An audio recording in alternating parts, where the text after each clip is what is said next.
Saludos a todos, yo soy Fío y bienvenidos. Luego de mucho tiempo, vuelve esta sección y agradezco a quienes votaron en la encuesta que realicé en el grupo de Facebook Generación J-Pop por elegir el siguiente álbum a analizar. Y en esta ocasión, el álbum ganador, con 11 votos, es Citron, de Seiko Matsuda. Fecha de lanzamiento, 11 de mayo de 1988. Fue vendido en formato de vinilo. El sello discográfico pertenece a Sony Music Entertainment Japan y el número de canciones son 10. Citron es el 15º álbum de Seiko y alcanzó el puesto número 1 en la lista de Oricon, permaneciendo ahí por 15 semanas. Fue producido por el cantante estadounidense David Foster, quien también se encargó de la composición y los arreglos musicales de las canciones, siendo Citron uno de sus álbumes más ambiciosos. Tema 1. Blue.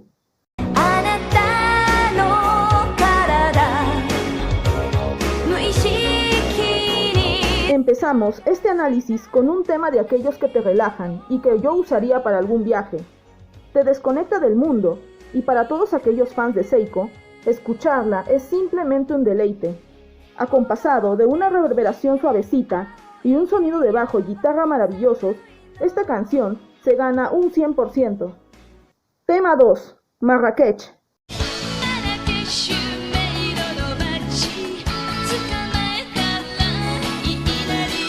Esta canción es el 25º single de Seiko Matsuda, lanzado a la venta el 14 de abril de 1988. Fue su primer single lanzado en formato de mini CD y de vinilo al mismo tiempo. Alcanzó el puesto número 1 de la lista semanal de Oricon, vendiendo cerca de 200.000 copias. Como dato extra, Marrakech es una ciudad localizada en el oeste de Marruecos, cuyo nombre significa Tierra de Dios. Con esta canción, Seiko participó en el Kohaku Utagassen de ese mismo año. Tiene un sonido refrescante y atrayente al primer momento, siendo para mí imposible dejar de escucharlo una y otra vez. ¡Qué golazo de media cancha con este temazo, Seiko! Se lleva su 100% muy sólido. Tema 3. Every Little Hurt.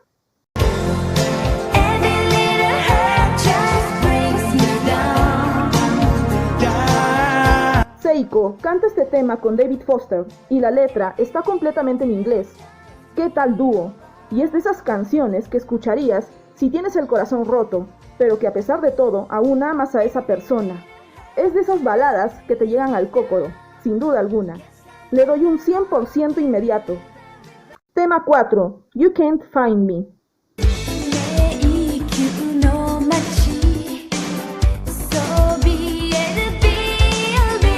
¿Qué tal sonido 80s?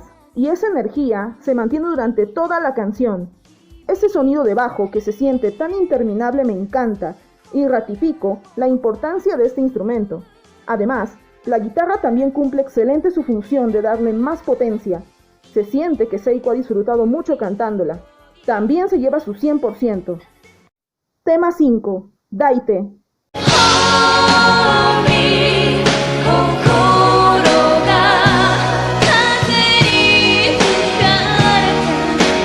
Le damos el pase a esta balada que en lo personal, desde la primera vez que lo escuché, se ha convertido en una de mis favoritas. Siendo sincera, no he escuchado muchos singles y ningún álbum de Seiko, pero el propósito de esta sección es precisamente explorar algún álbum determinado, y vaya qué sorpresa se ha hallado gracias a esto. Daite, con esa guitarra y aquella atmósfera nostálgica y romántica, se lleva no solo un 100%, sino también mi corazón enterito. Tema 6. We Never Get to It.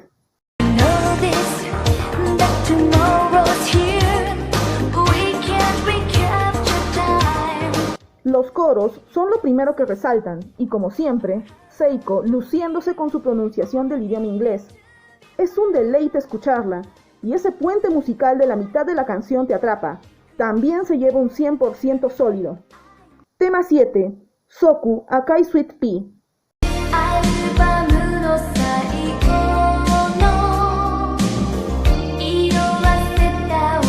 Esta canción es una nueva versión del octavo single de Seiko, Akai Sweet Pea.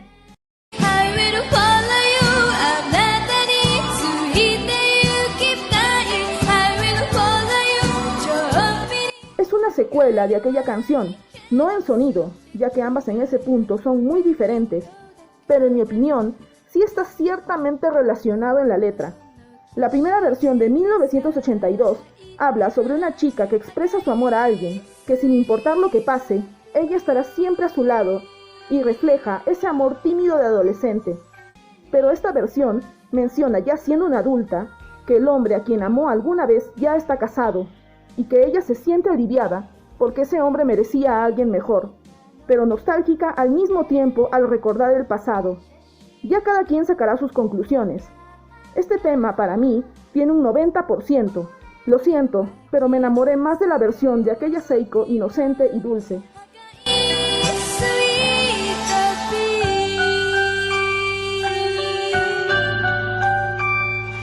Tema 8. Number 1.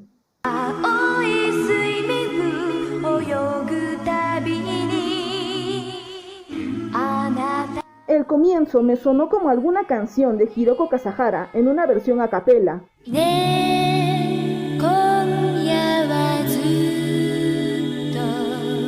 Luego de ello, recién empieza con fuerza, junto a unos coros constantes en casi toda la canción. Siento que este tema es el que menos me llama la atención de este álbum, así que le doy un 80%. Tema 9. Shigatsu wa Kase no Tabibi to.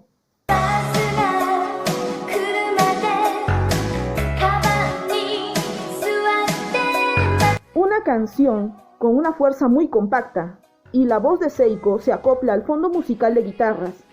Sin duda alguna, la Seiko de fines de los años 80 me impresiona, y tuvo la facilidad de adaptarse a canciones más americanizadas. Le doy un 100%. Tema 10. Ringo Shu no Hibi.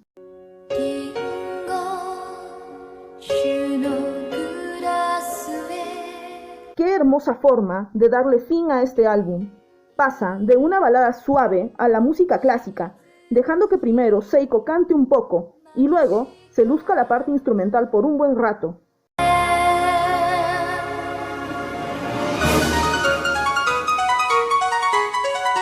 Esto me recuerda a la canción más larga que ha hecho el grupo japonés Arashi, llamado Song for You, de su álbum Untitled, de 2017, que usaron una dinámica similar a este tema.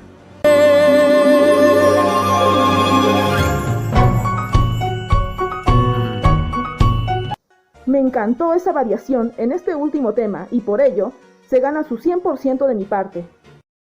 Ahora que he terminado de analizar cada canción, llegó el momento de calificar todo el álbum. Citron es uno de esos álbumes frescos, con ese sabor ochentero que logra atrapar a más de uno. Para ser la primera vez que escucho un álbum completo de Seiko Matsuda, solo hubo pocos temas que no me llamaron mucho la atención, pero como digo, la evaluación es personal, y si en la calificación general cualquier álbum que analice saque quizá menos de 95%, no quiere decir que sea un pésimo álbum, o que él o la intérprete también lo sea, ya que solo evalúo como una fan más. Habiendo aclarado esto, Citron tiene como calificación general un 97%. Y para ustedes, ¿cuáles son sus canciones favoritas de este álbum? Espero hagan sus comentarios, y si desean que haga un análisis J-Pop de algún artista en particular, pueden dejarme sus sugerencias. Pueden seguirme en Facebook e Instagram. Si les gustó este video y recién me conocen, suscríbanse a mi canal, eso me ayudaría mucho. Esta fue Fio, y hasta otro video de J-Pop Infinite.